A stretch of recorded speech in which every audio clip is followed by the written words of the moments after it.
A single mother slept in her car with 3 children for 6 nights.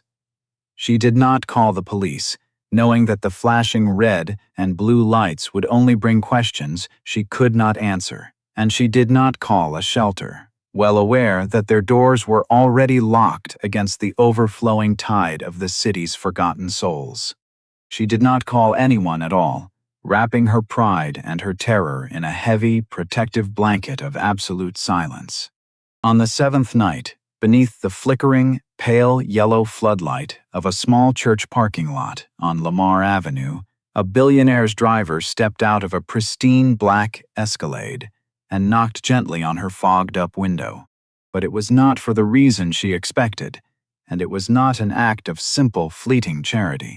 What happened next in the dark of that Maryland winter would irrevocably change both of their lives in ways neither the exhausted mother nor the wealthy man was prepared for, setting off a chain reaction of human kindness that would echo across the concrete landscape of the city.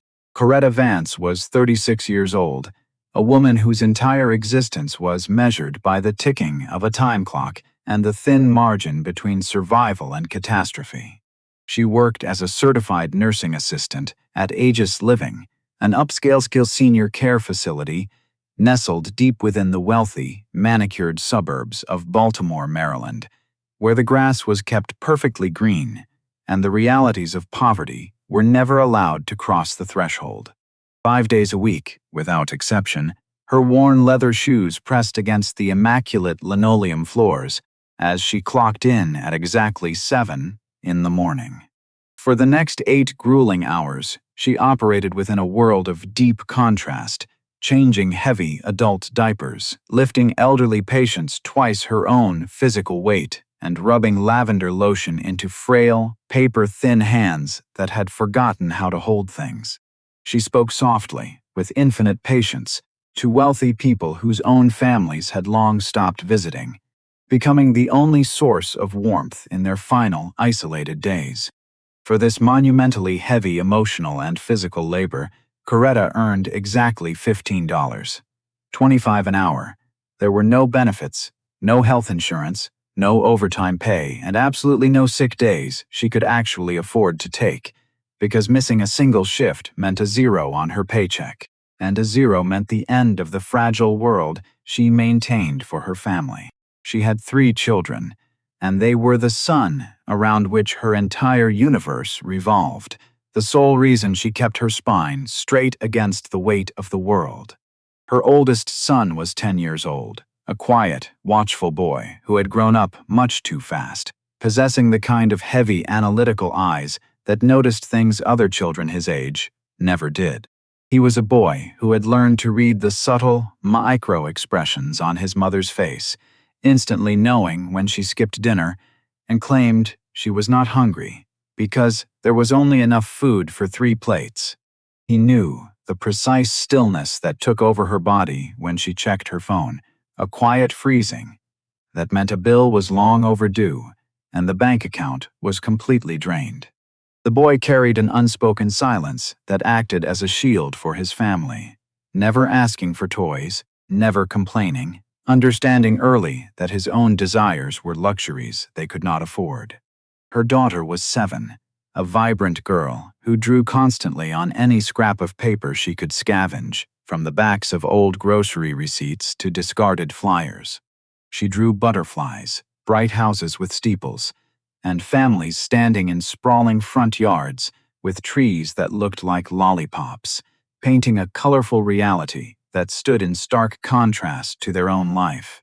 The girl asked questions with the innocent curiosity of childhood, completely unaware that some of them, like asking when they would get a dog or when she would have her own bedroom, did not have good or happy answers.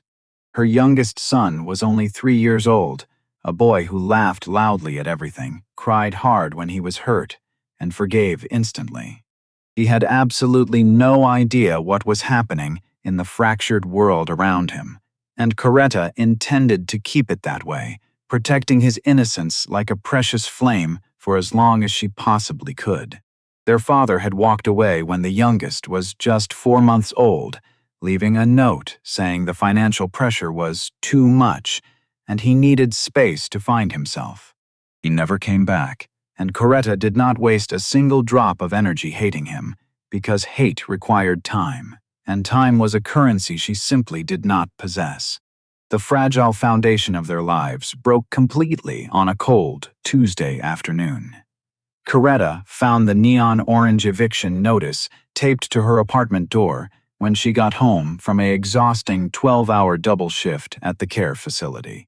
The building had been sold to a luxury developer, and the mandate was absolute: 30 days, no exceptions, no extensions, and no mercy. She spent the next 4 weeks frantically calling every affordable listing in Baltimore, her voice growing increasingly desperate as the days ticked away. But the market was a wall of concrete. The first month's rent, last month's rent, and the security deposit totaled a minimum of $800 for anything with 2 bedrooms and working heat.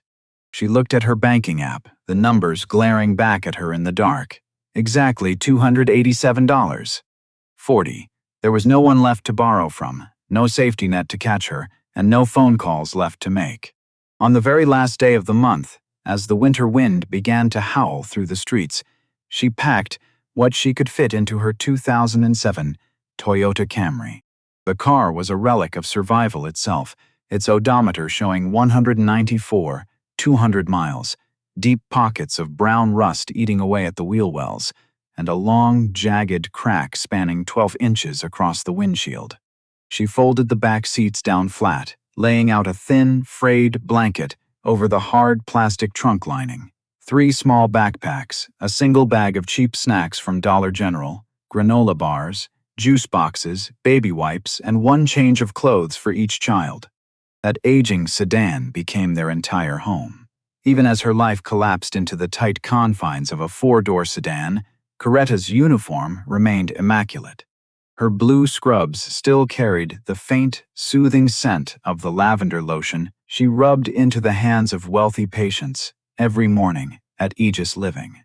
She still showed up to work 10 minutes early, still smiled warmly at the residents, still lifted the heavy bodies, cleaned the wounds, and comforted people who had no earthly idea that the woman gently adjusting their pillows had spent the night shivering in a dark parking lot. She organized life inside that car with the clinical precision of a hospital system. The 10-year-old boy sat in the front passenger seat, keeping watch, until the younger ones fell asleep, while the 7-year-old girl held the 3-year-old boy in the back on the folded blanket. Coretta slept last, always last, after checking every door lock 3 times, after scanning every shadow moving outside the glass, after ensuring that each child's breath was even and covered. "My kids do not know we are homeless," she whispered to herself on that terrifying first night, staring at the harsh, buzzing Walmart parking lot lights through the cracked windshield. "They think we are camping. Just a fun adventure." She held on to that sentence like a frayed rope over a deep canyon, knowing that as long as her children believed the lie, she had not entirely failed them yet. The first night was an exercise in forced optimism. Coretta pulled the Toyota Camry into the massive Walmart parking lot on Getwell Road at exactly 9:45 in the evening, carefully selecting a spot near the back, away from the glaring entrance lights, but close enough to the main road to avoid total isolation. 3 other dark cars sat in the same forgotten stretch of asphalt, their silhouettes motionless, filled with people who did not look up, because in this city, poverty was a ghost everyone pretended not to see. She turned off the ignition, and the mechanical warmth of the engine died within mere minutes, replaced by the creeping, heavy chill of the winter night. The oldest boy sat rigidly in the passenger seat, his backpack held tight against his lap, watching her every movement without asking a single question. He did not ask where they were going, why they were not going to an aunt's house, or why his mother had packed juice boxes instead of their regular dinner. He just watched, a 10-year-old child already fluent in the heavy language of things that go unsaid. "We are going to do something incredibly fun tonight," Coretta said, forcing her voice to remain bright, steady, and entirely free of panic. "We are going camping, a special family adventure just for us." The 7-year-old girl's face lit up in the dim light of the back seat, asking if it was like real camping, and Coretta assured her it was exactly like the real thing. She handed out the juice boxes and animal crackers, weaving a long, elaborate story about a bear who lived in the deep woods and hosted a massive party for all the forest animals every Friday night. The 3-year-old boy was asleep before the fictional bear could even send out the invitations. And the little girl lasted only until the raccoon brought the potato salad, her head slipping onto the backpack pillow. Coretta sat completely upright in the driver's seat as the severe cold crept in slowly, rising first through the floorboards, then penetrating the glass, and finally soaking into her clothes.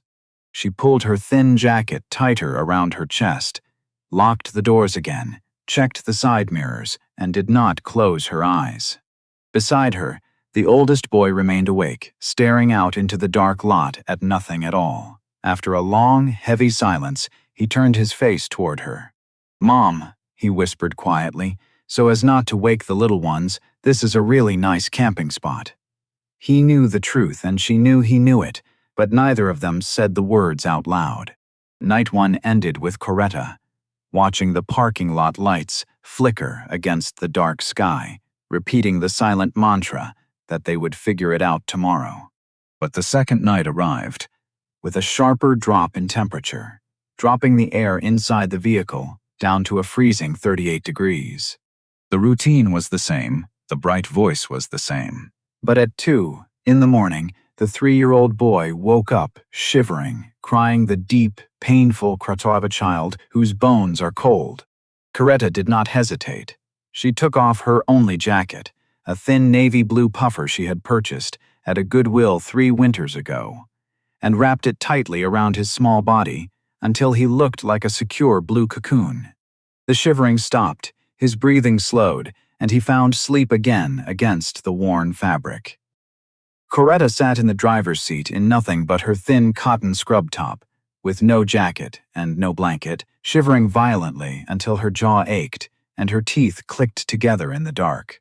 She did not take the jacket back, sitting there with her arms locked around her own freezing body, watching the horizon until the sky finally turned a pale, unforgiving gray. And another night was conquered.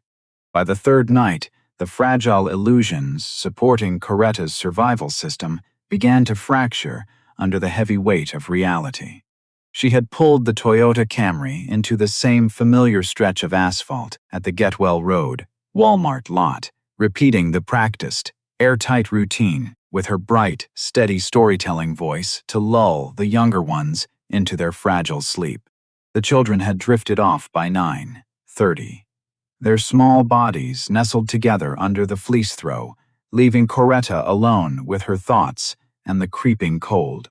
She was just beginning to let her heavy eyelids close, her body desperately pleading for even an hour of unconsciousness, when a sharp, violent knock shattered the silence, hitting the driver's side window.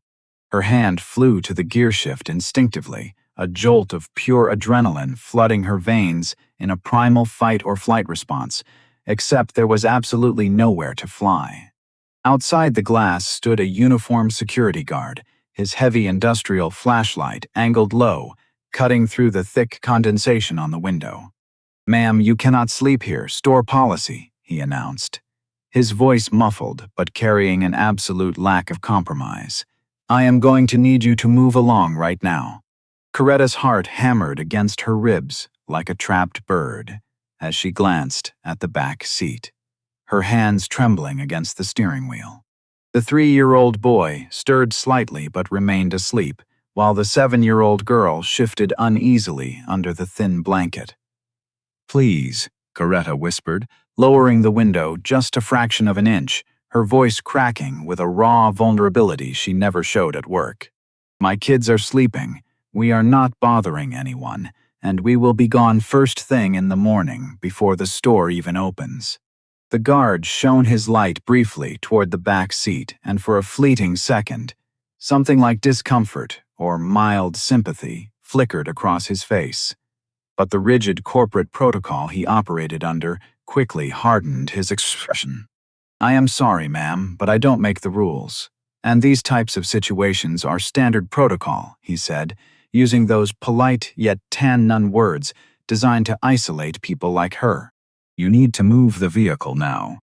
With a numb hand, Coretta started the aging engine, pulling out of the lot slowly and carefully, driving the way you drive when your entire physical life is packed into a metal frame, and any sudden movement might wake the fragile peace inside.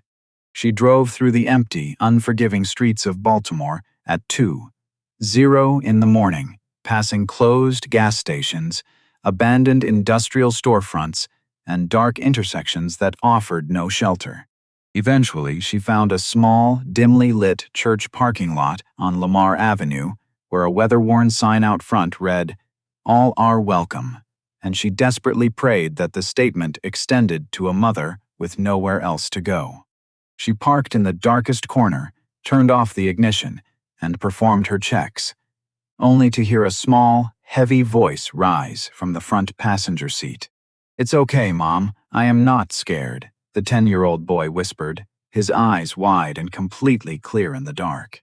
He had been awake the entire time, silently navigating the dark beside her, watching his mother get told to leave, watching her navigate the cold city, carrying a weight that didn't belong to a child. Those 5 words hit Coretta harder than the loss of her apartment, harder than the desertion of her husband, and harder than the security guard's flashing light combined, because a 10-year-old child should never have to reassure his mother that he is not afraid of sleeping in a car. She reached across the console, placing her rough palm against his hair, holding it there in absolute silence, until his breathing finally slowed, and he drifted into a reluctant sleep. The 4th day brought a different kind of torment. To keep up the presentation of normalcy, Coretta dropped the children off at the Baltimore Public Library on Poplar Avenue at exactly 9 in the morning, as it was the only place in the city that was completely free, warm, and safe for hours. She handed the oldest boy the backpack, filled with Dollar General snacks and baby wipes, kneeling down to his eye level. "You are in charge, baby. Keep them in the children's section. Don't leave the building. And I will be back by 6, she instructed, handing him her phone number on a scrap of paper even though he had it memorized, because holding something concrete felt safer for a child forced into an adult's job. The boy nodded without a single complaint, taking his siblings' hands and walking inside like a man, walking into a shift he never applied for, but couldn't afford to quit. Coretta then drove to Aegis Living, working her full 8-hour shift changing sheets, cleaning senior patients, and holding the hands of wealthy residents who praised her kind eyes, completely unaware that the woman comforting them had spent her morning figuring out how to wash her face in a public restroom sink. When she returned to the library at 6:14 in the evening, she found them exactly where she left them.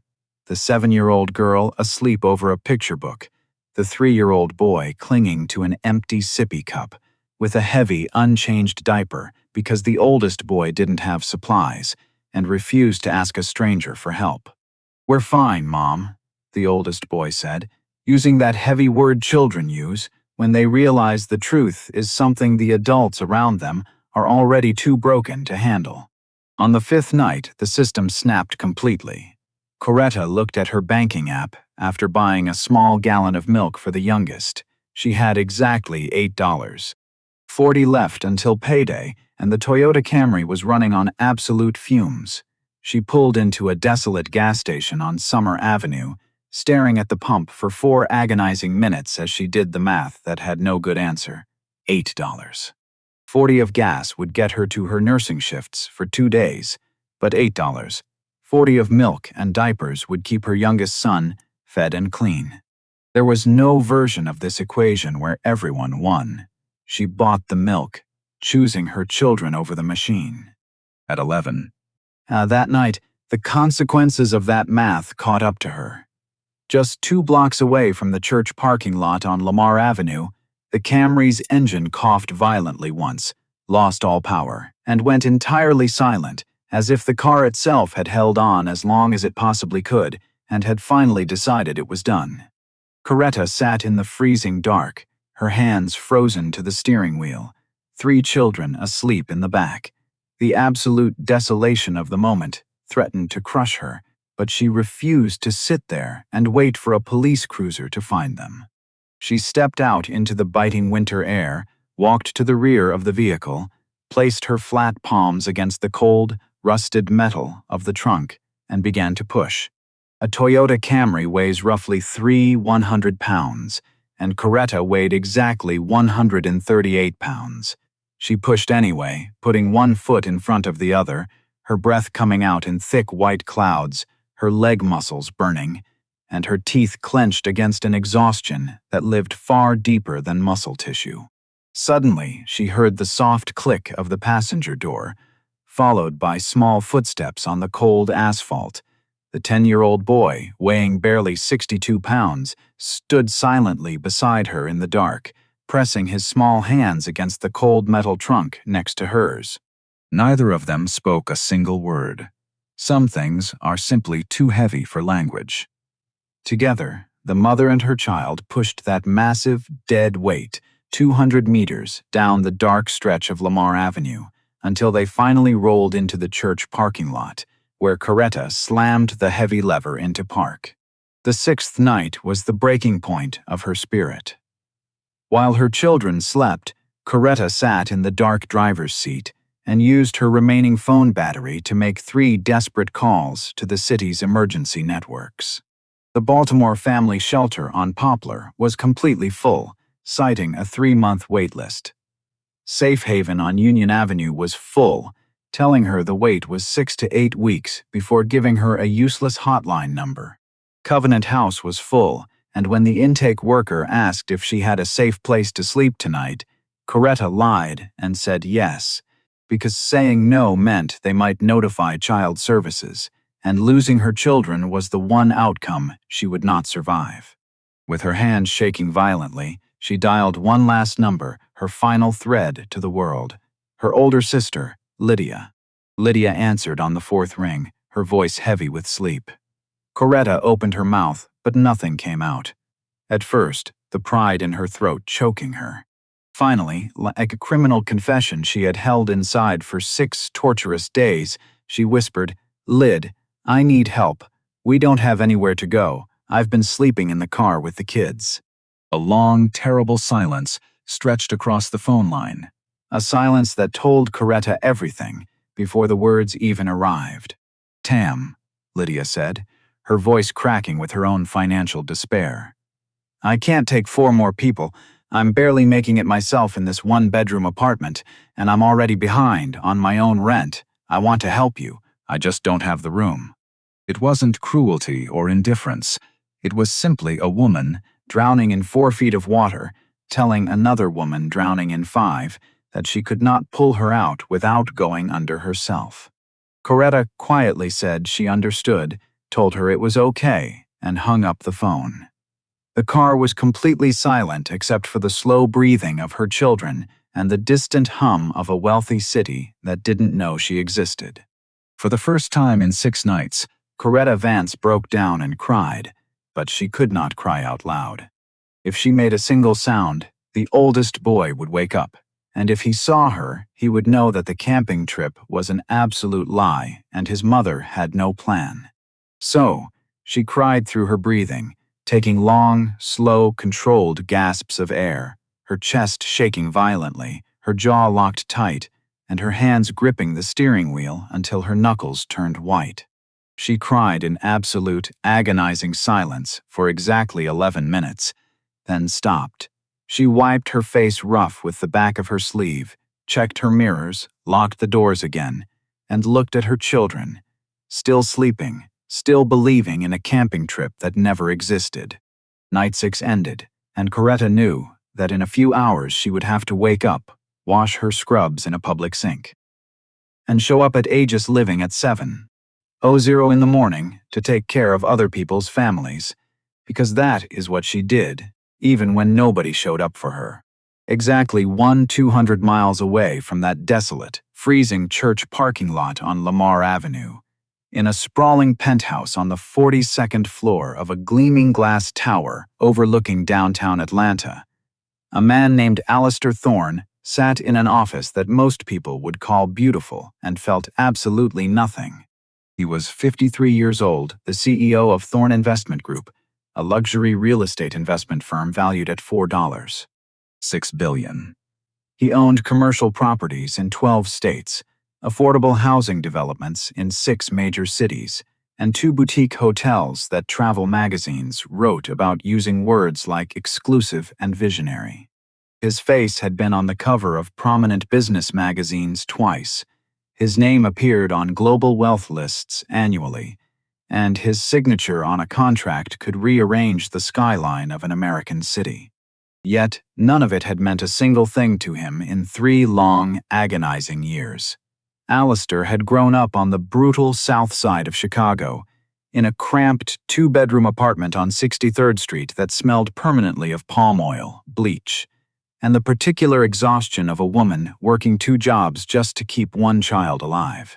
His mother had worked nights as a nurse's aide at Cook County Hospital and days cleaning corporate office buildings downtown, leaving before Alistair woke and returning long after he was supposed to be asleep. He vividly remembered hearing her in the kitchen at midnight, her shoes off, her feet swollen, eating cold rice standing up because sitting down meant her body might refuse to get back up. His father had died on a construction site when Alistair was 9, leaving no life insurance and no savings, just a funeral his mother paid for with money she didn't have, and a boy who stopped being a child the moment he understood what poverty meant. Alistair remembered one winter night with absolute terrifying clarity. He was 11 years old when his mother picked him up from school in their rusted sedan, with a cracked dashboard and a passenger door that didn't lock right. She didn't drive home. She drove to a dark parking lot behind a grocery store, turned off the engine, and said, "We're going to sleep here tonight, baby, just tonight." That night lasted 3 weeks, 21 torturous days of breathing against freezing glass until the windows looked like milk, washing his school uniform in gas station sinks, and listening to his mother cry in the dark through controlled, muffled gasps. Alistair never forgot that sound, building his entire multi-billion-dollar career on top of it like concrete over a deep crack. He had pulled himself out, and he had pulled his mother out, placing her in a beautiful home with every luxury. But 3 years ago, the empire he built cracked completely. His daughter, a bright, stubborn, and relentless 29-year-old registered nurse at a major city hospital, died on a rainy Wednesday afternoon when a truck driver fell asleep on Interstate 85. She had her grandmother's eyes and her grandmother's absolute refusal to walk past human suffering without stopping. She had spent her weekends volunteering at shelters, reading to children, and telling her father that nursing was about holding someone's hand on their worst day.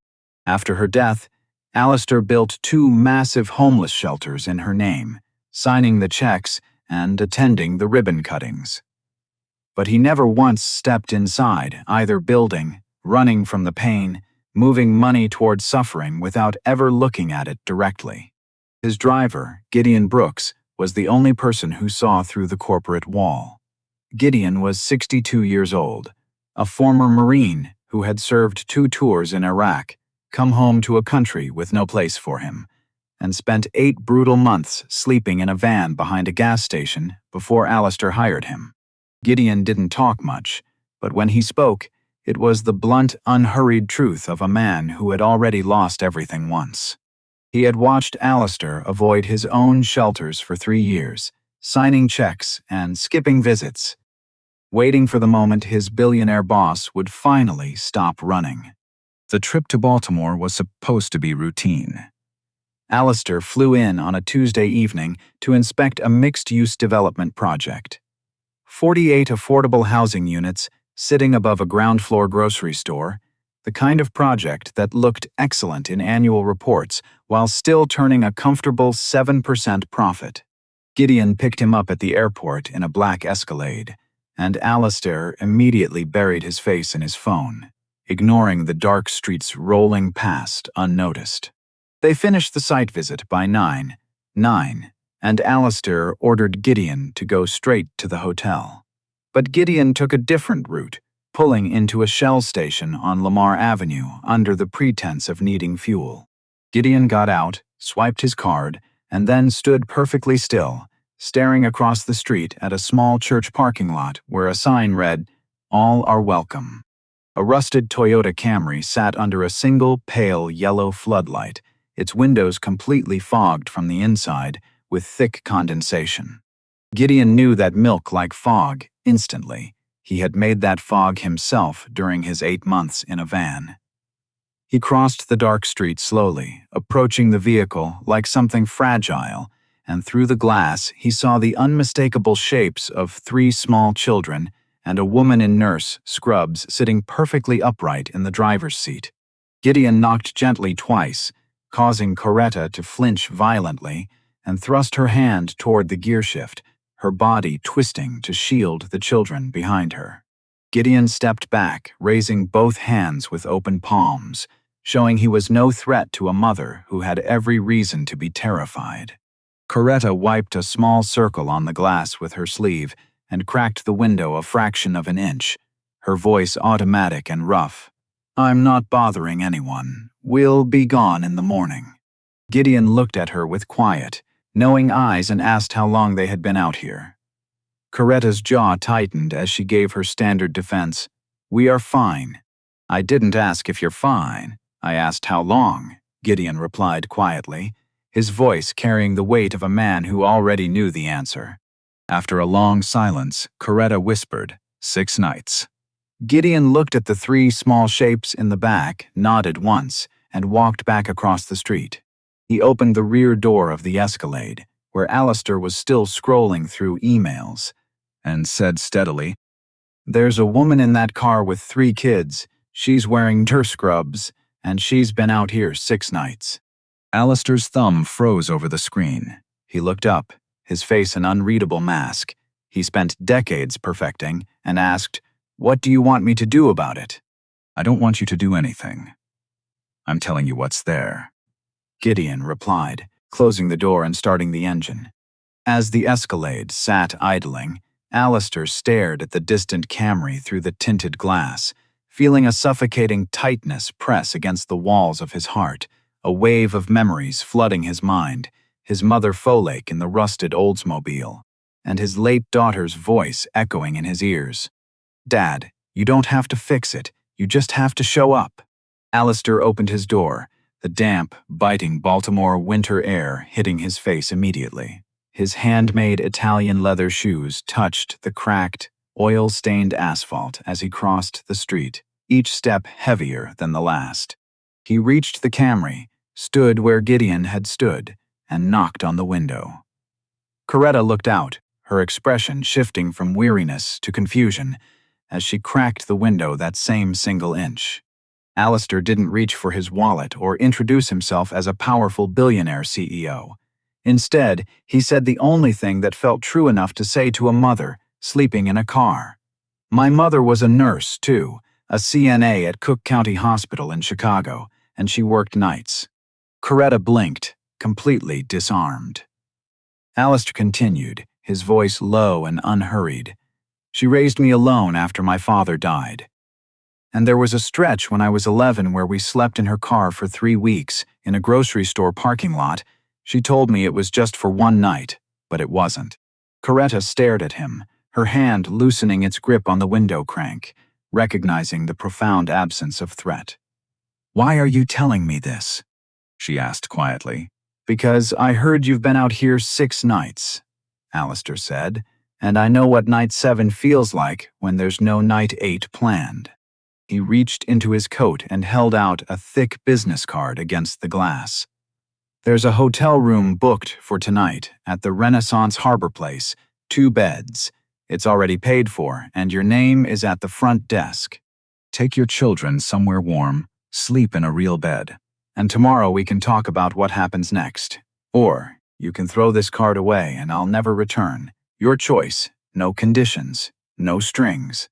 Coretta looked at the card, then at her children huddled under a fleece blanket that was entirely useless against a Maryland winter, and asked how she knew it wasn't a trick. A question born from a life where help always came with a hidden price. You don't, Alistair said openly. I'm a stranger, but my mother slept in a car with me 40 years ago, and nobody knocked on her window, so I'm knocking on yours. At that exact moment, the 3-year-old boy in the back let out a small, wet, rattling cough, the unmistakable sound of small lungs breathing freezing air for too long. Coretta's hand moved, her rough, cold, and trembling fingers brushing against Alistair's hand as she took the card, sending a chill through him that felt like an accusation against every warm luxury he owned. My kids come first, she said fiercely, a compass reading to herself. I know, Alistair replied softly, stepping back into the dark. Coretta started the engine, which caught on the 3rd try, and pulled out of the lot carefully, driving protectively, as if her car were made of glass. Alistair watched her taillights disappear down Lamar Avenue, his hands shaking violently from an emotional breaking point. Gideon pulled the Escalade alongside him, and as Alistair got in, Gideon said quietly, she would have knocked first. Alistair closed his eyes and whispered, yeah, she would have. The Renaissance Harbor Place was a clean, beautiful hotel smelling of fresh coffee and carpet cleaner. Coretta pulled into the lot at 11.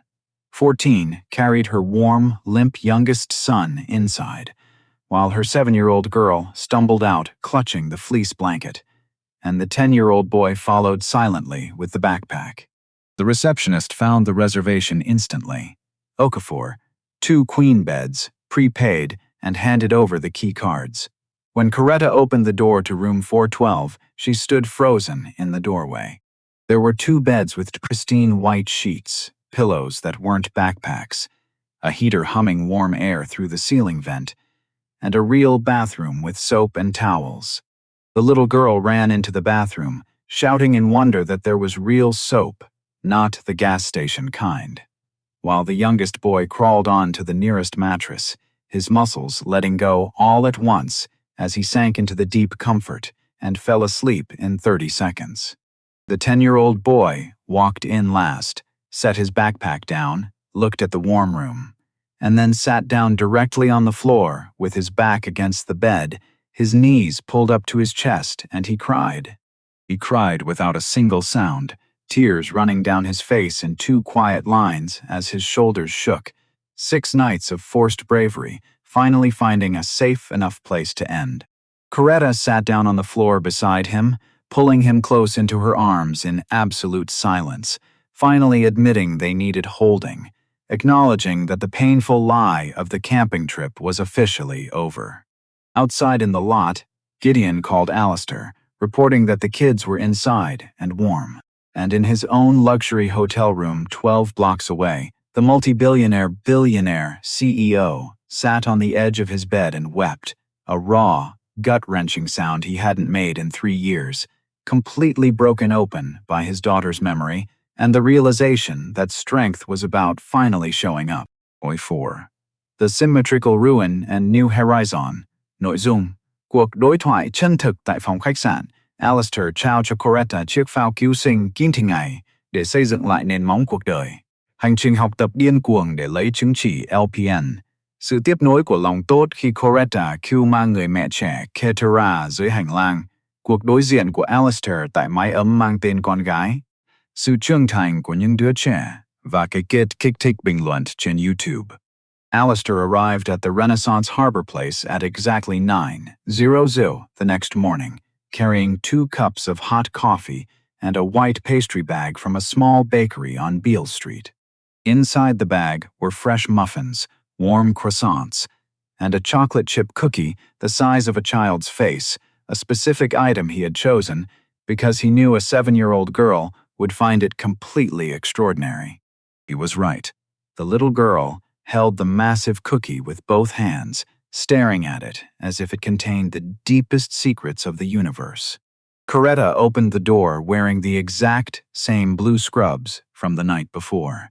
She had washed them meticulously in the hotel bathroom sink and dried them over the heating vent, leaving them wrinkled but clean. Her face was entirely different now, not transformed or glowing, but straighter, bearing the distinct posture of a human being who had slept horizontally for the first time in a long week. She took the warm cup with both hands, inhaling the rising steam deeply. "Real coffee," she whispered quietly. "From an actual place. I forgot what that smelled like." They sat at the small wooden table by the window while the 3-year-old boy played happily with a television remote. The 7-year-old girl ate her cookie in methodical bites, saving the chocolate chips for last. And the 10-year-old boy sat on the edge of the bed, watching Alistair with steady, evaluating eyes. Alistair did not start with a grand corporate presentation or a structured plan. He started with a simple question, asking her to tell him what had happened. Coretta set down her cup, took a measured breath, and laid out the facts in perfect order, without self-pity or dramatic performance.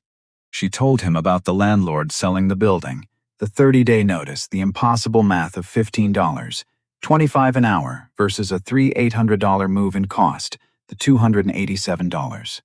$40 in the bank, the Walmart security guard, the cold nights in the church lot, the gas station dilemma, and the heavy weight of pushing the dead Camry at 11 at night. She spoke with the clinical clarity of a nurse charting a patient's decline. "You know what the worst part is?" she said, looking down at the dark liquid. "It's not being homeless, it's that I did everything right. I went to work, I paid my bills, I raised my kids, I didn't make bad decisions, I just didn't make enough money. And somehow that's enough to end up in a car, making you feel like you deserved it." Alistair looked at her, his expression intense with recognition. "My mother said the exact same thing, almost word for word," he replied quietly. "She told me years later that the hardest part wasn't the freezing cold, it was believing she deserved it." Alistair set down his coffee, leaning forward.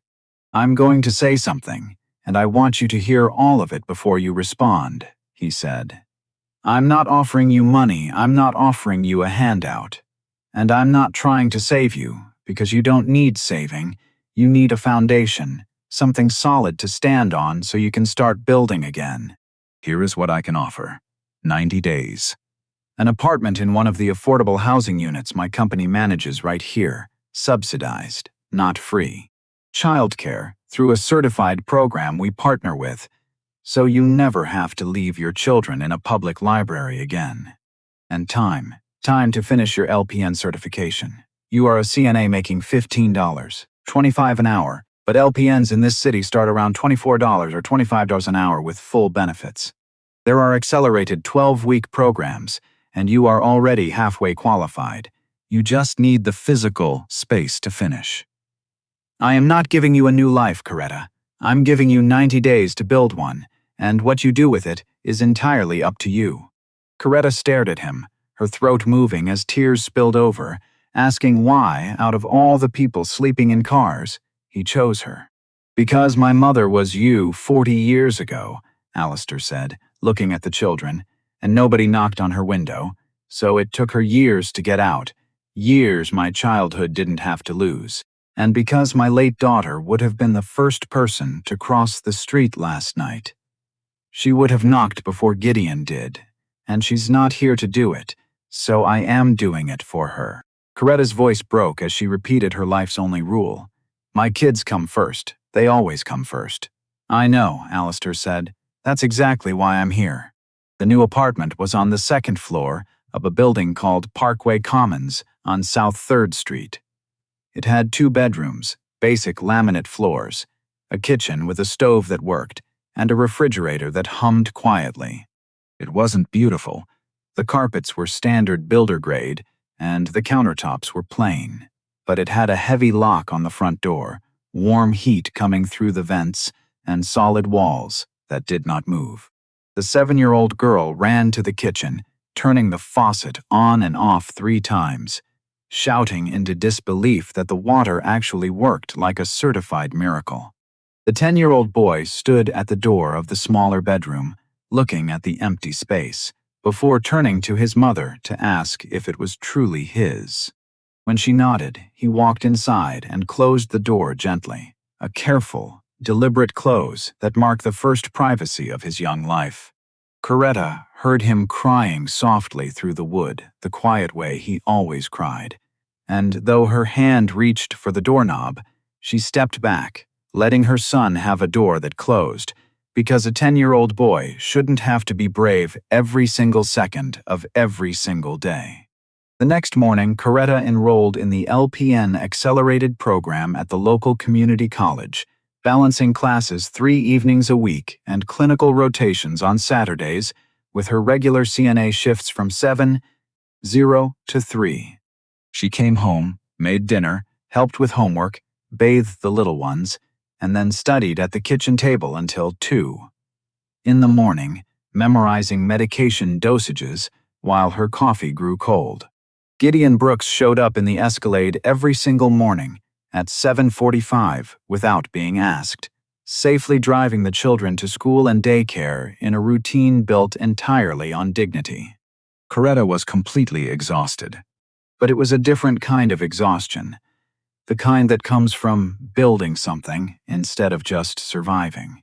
When she fell asleep at the table with her pen still in her hand, she would wake up to find a heavy blanket draped over her shoulders, placed there silently by her oldest son. Alistair visited once during that first month, and the little girl proudly handed him a colored pencil drawing showing 4 figures standing in front of a house: a woman in blue scrubs, a tall boy, a girl with butterflies in her hair, a baby, and a tall man in a suit drawn slightly apart but clearly part of the group, with the words, "My family and Mr.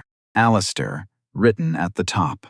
Alistair folded the drawing, placed it in his coat pocket, and sat in the back of the Escalade for 10 minutes in absolute silence, staring at the empty space where his daughter Amara should have stood.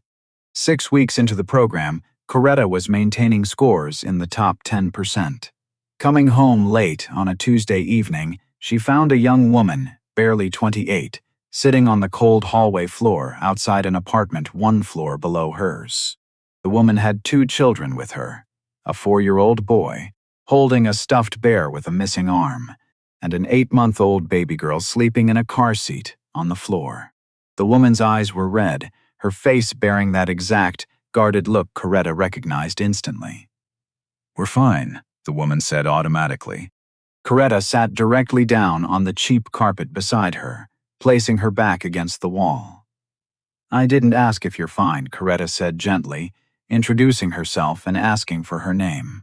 The woman whispered that her name was Keturah Williams, and that they had been evicted that morning, spending the previous nights sitting in hospital waiting rooms. Coretta looked at the children, saw the trembling in Keturah's hands, and immediately went to work. That night, she cooked a warm pot of rice, beans, and cornbread, carrying it downstairs with a towel wrapped around the handle. Over the next 2 weeks, Coretta split her food stamps to share meals, called Gideon to arrange daycare space for Keturah's children, and spent her only night off sitting at the kitchen table, helping Keturah navigate the complex bureaucracy of emergency housing forms. When Alistair found out through Gideon and asked why she was giving to someone else when she barely had enough, Coretta looked him dead in the eye, because 7 weeks ago I was her, and somebody knocked on my window. I can't walk past her window and pretend I don't hear the same sound. 2 days later, Alistair flew back to Atlanta and drove straight to the Amara Thorne family shelter, a building he had funded but never entered in 3 years. He pressed the buzzer, walked past the framed photograph of his late daughter on the wall, and sat down in a tiny chair in the children's reading corner. He spoke quietly to her presence, apologizing for taking so long to show up, finally realizing that real strength was letting himself remember without running away. Meanwhile, Coretta passed her board exams on a Thursday afternoon, staring at the word congratulations on the screen after surviving 63 exams and 412 handwritten flashcards. She walked out to her old Toyota Camry, sat behind the wheel, looking at the empty back seat where the backpacks and Dollar General snacks used to live, and whispered out loud, "We made it," honoring the long line of women who came before her and the children who had been brave beside her. She started her new position as a licensed practical nurse at the regional medical center the following Monday, earning $24.80 an hour with full medical benefits. From month 4, she paid the full rent on the apartment herself, declining further subsidies. "You gave me 90 days, she told Alistair over the phone. "I'm giving myself the rest." 1 year later, the 10-year-old boy made the middle school basketball team as the starting point guard, wearing number 7 with the name Vance printed across his back, playing like a child who finally had the room to just be a kid. The 7-year-old girl entered a school art contest with a colored pencil drawing of their old Honda Civic with stars shining through the cracked glass, titled "Home is Where Mom Is," winning second place and pinning the ribbon next to the family portrait on the refrigerator. The youngest boy started pre-K, confidently letting go of his mother's hand because he knew her absolute promise that Mama always comes back was airtight. 3 floors below them, Keturah Williams now had her own official lease and was enrolled in the same CNA program, studying at her kitchen table with cold coffee and flashcards, proving that kindness doesn't expire, it compounds. Alistair sat with his 78-year-old Mother Folake in her kitchen in Chicago, holding her thin, strong hands as she reminded him that the only difference between people who help and people who walk past is memory, the choice to ensure someone else doesn't carry the cold alone. On a quiet Tuesday morning in early March, Coretta Vance drove her usual route down Lamar Avenue, past the Shell station and the church lot.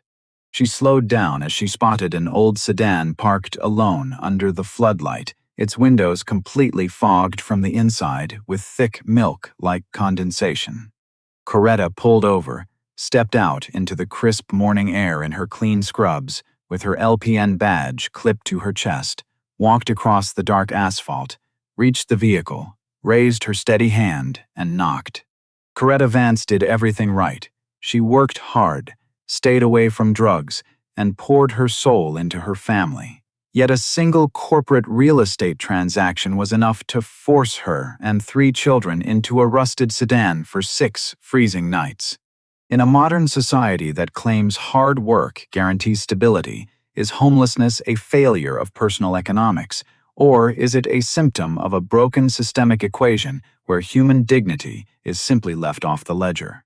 If a billionaire's driver had not stopped that night, Coretta's story might have ended in a state facility, proving that the line between a successful career and a frozen parking lot is often just one unexpected knock on a window. What do you think needs to change so that mothers like Coretta don't have to rely on a miracle to survive? Share your thoughts in the comments below.